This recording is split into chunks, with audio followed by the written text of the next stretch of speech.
नमस्कार, पंचनामा देख रहे हैं आप। जाम करते हैं खबरों की चीरफाड़। एक बार फिर से हाजिर हैं नई खबर लेकर, जिसकी चीरफाड़ की जाएगी। बिहार में मुख्यमंत्री नीतीश कुमार ने जब से अपना बंगला बदला है, चर्चा तेज हो गई है।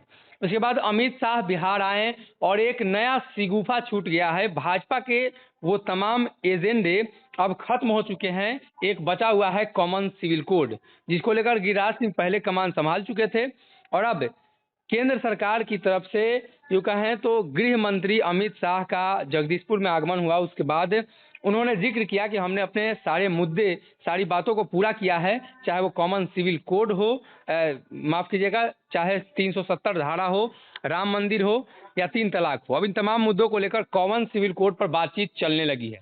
ऐसे में कई सवाल डॉक्टर साहब से लेंगे, लेकिन इसमें सबसे पहला सवाल यही रहेगा कि उपेंद्र कुशवाहा ने साफ तौर पे कहा है कि जो जदयू और भाजपा का गठबंधन है, इसमें कई चीज़ों पर हमारा मेल नहीं खाता है। तो जिस पर मेल नहीं खाता उसे बिहार में नहीं लाया जाना चाहिए, गठबंधन के लिए हानिकारक होगा। डॉक्टर साहब कैसे देख रहे हैं उपेंद्र कुशवाहा के इस बयान को?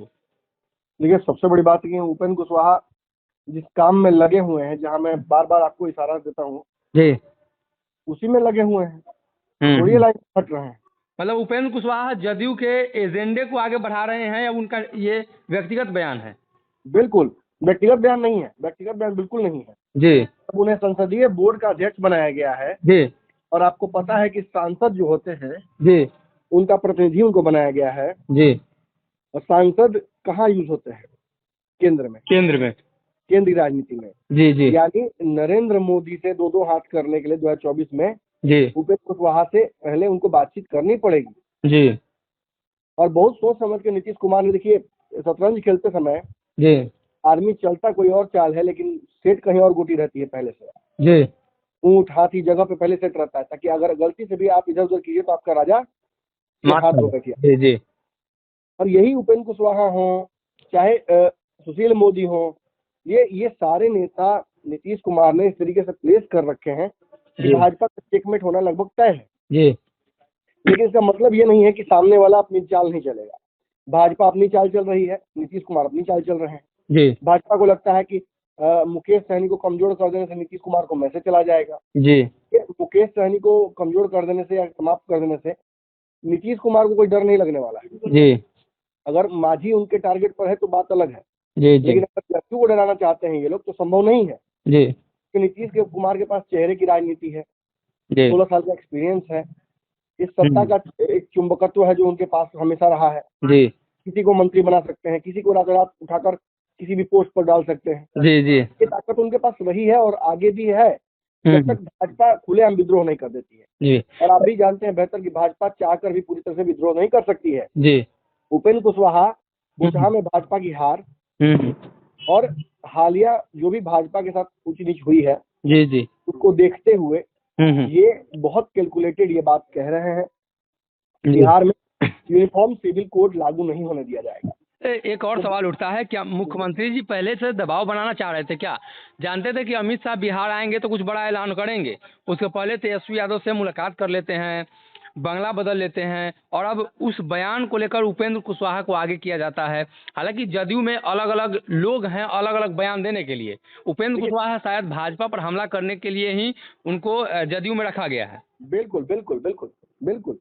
जो काम उपेंद्र कुशवाहा नीतीश कुमार के खिलाफ कर रहे थे, वही काम उनको भाजपा के खिलाफ। भाजपा के खिलाफ करने की। जी। आप जितना समझ लीजिए, उपेंद्र कुशवाहा वाली बात नहीं है।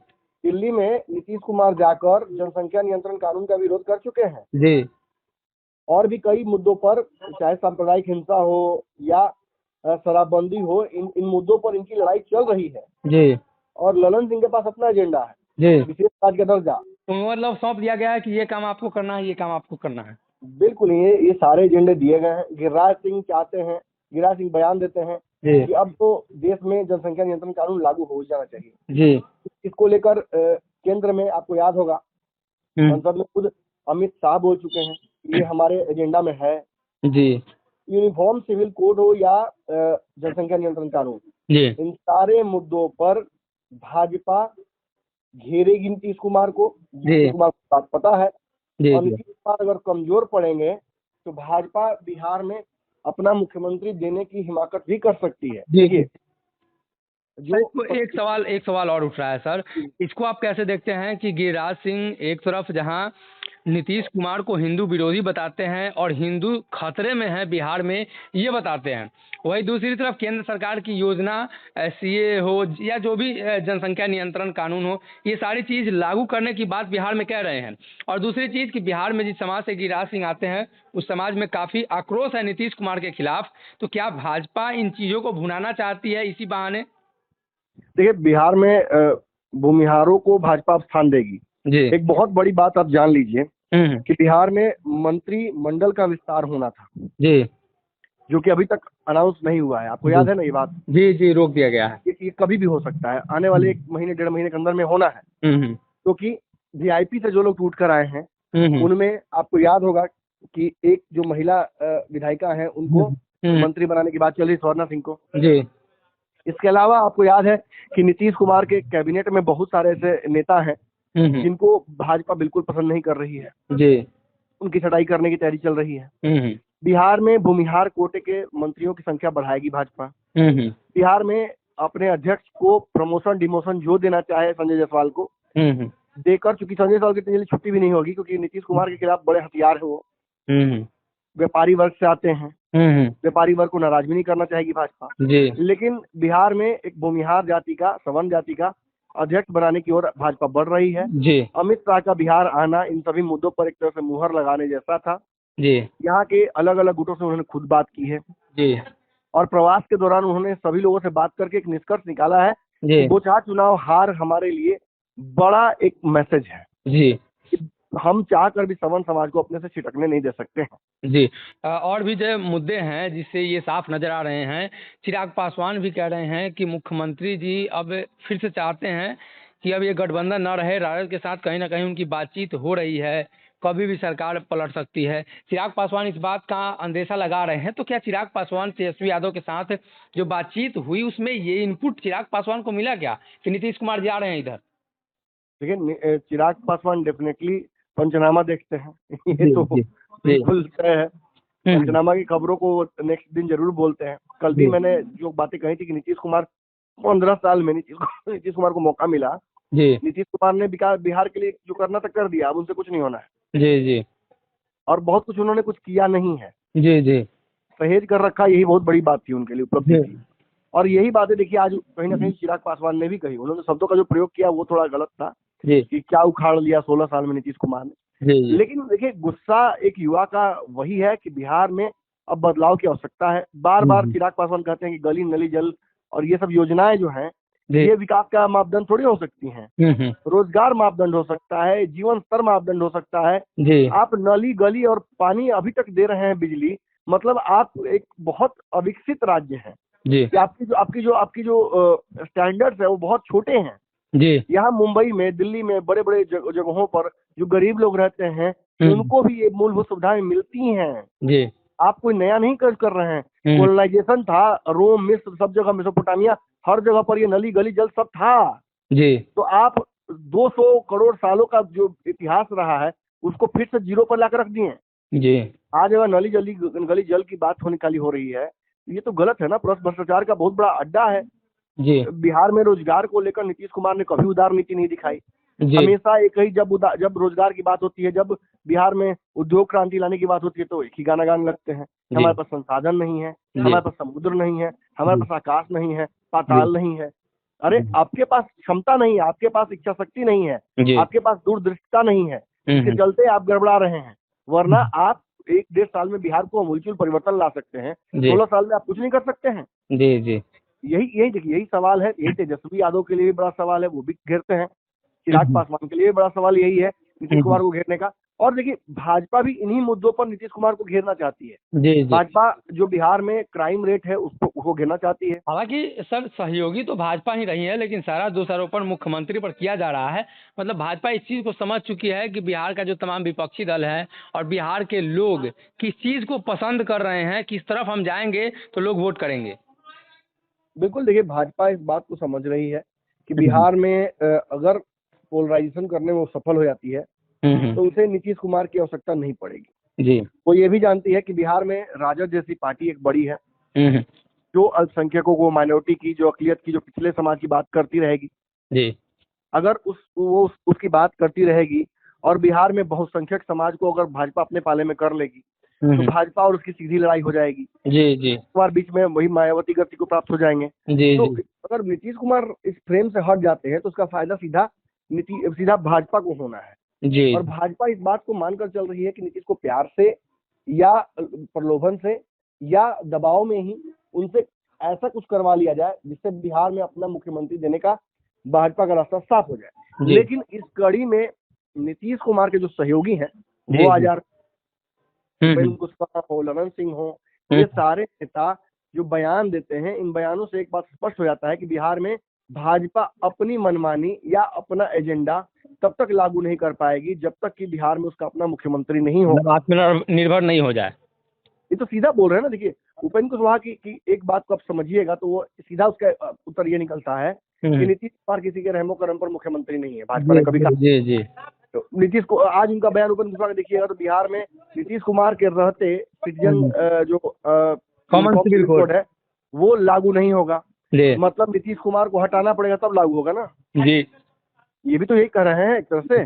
जी जी नीतीश को हटा के ही लागू कर पाइएगा, नीतीश के रहते लागू नहीं होगा। जी जी नीतीश को हटाने के लिए भाजपा के पास क्या प्लान है, क्या रणनीति है, इस पर भाजपा चर्चा करेगी। और देखिए, एक और बड़ी बात है कि नीतीश कुमार मंत्री जो मंडल का विस्तार है, ये एक इसका जो चेहरा बदलना है, इसमें नीतीश कुमार फंसेंगे। फिर भाजपा उनसे जो करना चाहती है, ये मुकेश सहनी वाली बात नहीं है कि एक लेटर भेज दिया, नीतीश कुमार ने साइन कर दिया, मुकेश सहनी हट गए। नए लोगों को जोड़ना और अपने लोगों को, पुराने लोगों को हटाना, ये नीतीश कुमार के लिए कड़वी खीर हो जाएगी। नीतीश कुमार चाह कर भी भाजपा की ये बात नहीं मान पाएंगे। और जब नीतीश कुमार भाजपा की बात नहीं मानेंगे तो सबसे बड़ा जो दिक्कत है वो भाजपा के उस एजेंडे को लगेगा जिसमें भाजपा ये चाहती है कि वो बिहार में अपना जो वोट बैंक है उसे संभाल कर रखे। जी। और सबसे बड़ी बात कि उस वोट बैंक में सेंधमारी न होने दे। जी जी। तो कहीं ना कहीं एक तरफ बिहार में मुख्यमंत्री नीतीश कुमार को लेकर अब स्थितियां धीरे धीरे साफ हो रही हैं, वहीं भाजपा अपने एजेंडे पर काम करना शुरू कर चुकी है। ऐसे में देखना ये होगा कि भाजपा जिस हिसाब से काम कर रही है बिहार में, आने वाले दिनों में उसका प्रभाव गठबंधन पर क्या पड़ता है। और उपेंद्र कुशवाहा ने साफ कर दिया है कि जिन मुद्दों पर भाजपा और जदयू की राय एक नहीं है, वो मुद्दे बिहार में नहीं आएंगे, चाहे वो कोई भी मुद्दे हो। आप खुद सोचिए सनी, ये कैसे हो सकता है? जब आप गठबंधन करते हैं किसी के साथ तो आप कहते हैं कि कोई तो बीच का रास्ता निकाला जाएगा ना। ये तो नहीं हो सकता है कि दो लोगों की शादी हो जाए और दोनों फिर कहे नहीं मुझे गांव में रहना है, मुझे शहर में रहना है, तो फिर बीच का रास्ता निकाला जाता है ना। जी जी। अगर किसी को बेटी चाहिए, किसी को बेटा चाहिए, तो बीच का रास्ता निकाला जाता है। दोनों की बात की जाती है। और यही बातें कहीं ना कहीं भाजपा और जदयू को करनी होंगी। बीच का रास्ता निकालना होगा। जनसंख्या अगर समस्या नहीं है तो बिहार के जितने लोग पलायन करके बिहार से बाहर गए हैं उनको बुला लीजिए। जी, बुला लीजिए। आपके पास जगह नहीं बचेगी पैर रखने का। जी जी। और अगर आपको लगता है कि यूनिफॉर्म सिविल कोड की आवश्यकता नहीं है तो एक देश में दो कानून कैसे रह सकते हैं? जी जी। केंद्र सरकार अलग और राज्य सरकार अलग, इसका तो बिल्कुल विरोध होना चाहिए। अगर सरिया कानून है, एक समय के बाद आप देखिए किस तरीके से हिंदुओं में अगर गुस्सा नहीं भी था तो जबरदस्ती भाजपा डालने में सफल हुई। जी। और भाजपा ये बार बार एहसास कर रही है, उकसा रही है हिंदुओं को कि आप अपने बराबर अधिकार मांगिए। और अगर बराबर अधिकार मांगने को लेकर भाजपा उकसा रही है और भाजपा सफल हो जा रही है तो आपको समझ में नहीं आ रहा कि पैटर्न किधर जा रहा है। जी जी। आने वाले समय में भाजपा और मजबूत हो जाएगी। जी जी। रिलीजियस पोलराइजेशन के तौर पर भाजपा जहां जहां सफल रही है वहां सरकार उसने बना लिया है। जी, और बिहार अगर हाथ से निकल जाएगा तो आप समझ लीजिए, बिहार हाथ से निकलेगा तो फिर दोबारा रिकवर कर पाना बाकी पार्टियों के लिए बड़ा मुश्किल हो जाएगा। जी। तो कहीं ना कहीं मुख्यमंत्री की तरफ से जब ये बातें उपेंद्र कुशवाहा ने बोली हैं, और उपेंद्र कुशवाहा का ये बयान काफ़ी अहम हो जाता है। हालांकि भाजपा के लोग उनको सीरियसली नहीं लेते हैं, लेकिन नीतीश कुमार बार बार ये कोट करते हैं कि हमारे पार्टी की तरफ से जो अधिकृत हैं जिस बात को लेकर वो वही बोलेंगे। ऐसे में यूनिफॉर्म सिविल कोड, जो तमाम और सारे मुद्दे हैं, गिरिराज सिंह का बिहार में हिंदुत्व को लेकर एक बार फिर से आगमन, ये सब कुछ दर्शाता है कि भाजपा नए कानून को इम्प्लांटेशन के चक्कर में बिहार में है। और ऐसे में चाहे नीतीश कुमार की कुर्सी जाए या भाजपा अपनी कुर्सी ले, ये तमाम चीजें बिहार में देखने को मिल सकती है। ऐसे में नीतीश कुमार ने भी सेफ गोल खेला है, तेजस्वी से भी दोस्ती बढ़ाई है। विपक्षी दल और सत्ताधारी पक्ष दोनों अब कहीं ना कहीं समानांतर रूप में खड़े हैं और बंगला भी अगल बगल में हो गया है। कुछ भी हो सकता बगल में हो गया है, कुछ भी हो सकता बगल में हो गया है।